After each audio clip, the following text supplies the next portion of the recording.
Welcome to the third of our three-part video series featuring experts from the Criterium Oncology Consortia.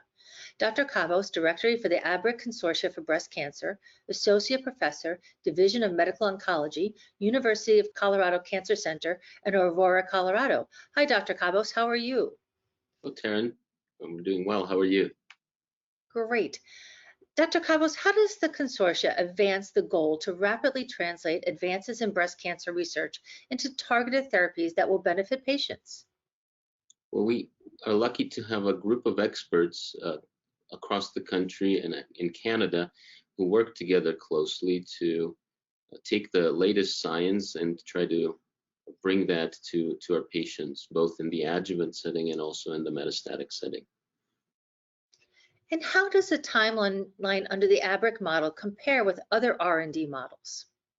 I think it compares really favorably because we take the process and simplify it. We take it from the concept to implementation, and we can do that as a group working together very rapidly. And then with the support of Criterium and the ABRCC team, we do that rather quickly. And can you give us an example of some of those timelines and how they have been shortened? So the timelines have been shortened mainly by that collaboration between the Criterium team and ABRCC and the investigators. So once we go from a concept that is discussed at our monthly meetings and vetted, we rapidly and approved, then we rapidly can transform that to get the budget doing in parallel to finalizing the protocol and then rolling that protocol out to the actual sites. And then it depends really on the individual sites how quickly they can open. So we have a spectrum of sites that span both the community setting and then a lot of academic centers.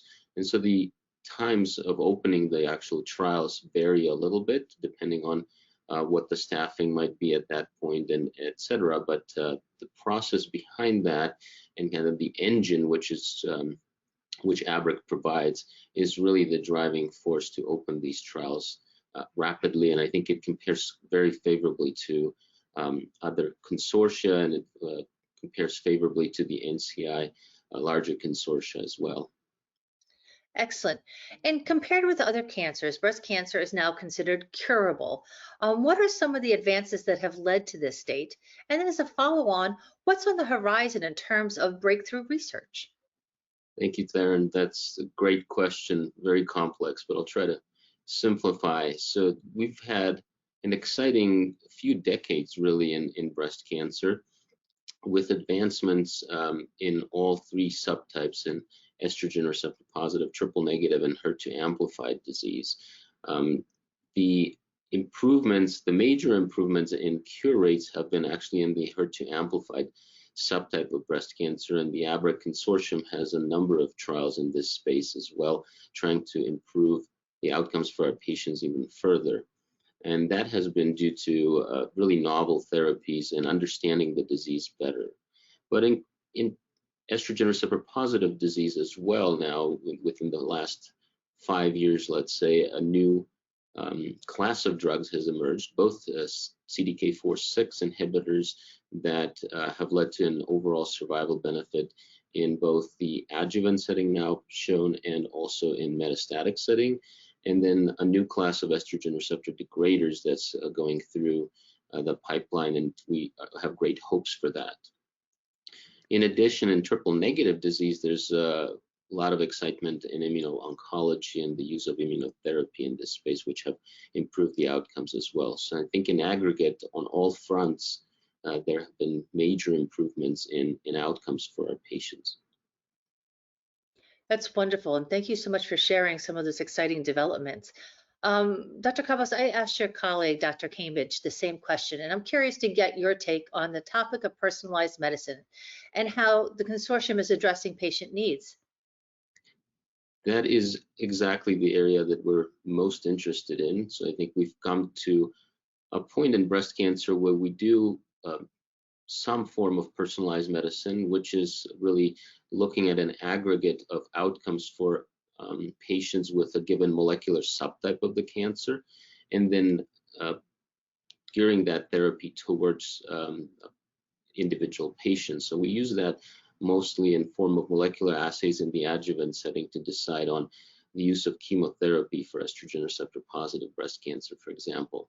And in metastatic setting, we do that for selection, let's say, for immunotherapy in triple negative disease. But I think that it needs to go a step further, and that's where we are. So to highlight one of the clinical trials we have currently running with the lead side being the Yale Cancer Center with Dr. Pustai. The study's name is DARE, and it's really taking cell-free DNA approach to stratifying patients with high-risk estrogen receptor positive breast cancer that we're trying to cure, and seeing if we need to add further therapy. And so that's really answering a question: can we go further in deciding on what is important for these patients, and can we stratify the disease and really change the outcomes for them? So this is one way to look at the personalized medicine space, and we hope to make advances there. But I think it has to go beyond this type of personalized care with a focus on treatment. We're hoping to really make advances in focusing also on the part of nutrition and also exercise with real hard data that we can provide to patients and personalize their care and their part of survivorship and really well-being during and after their treatment. So you're really taking a holistic look at the patient all the way around, obviously, and knowing that their journey doesn't end after treatment either. So I think that's something that's really not well understood either. That's correct, and we're hoping to make advances in that space as well. Excellent. Well, thank you to you and your team for doing such great work in the area of breast cancer, and thank you for being part of our one-on-one video series. Thank you very much, Taryn. It was a pleasure.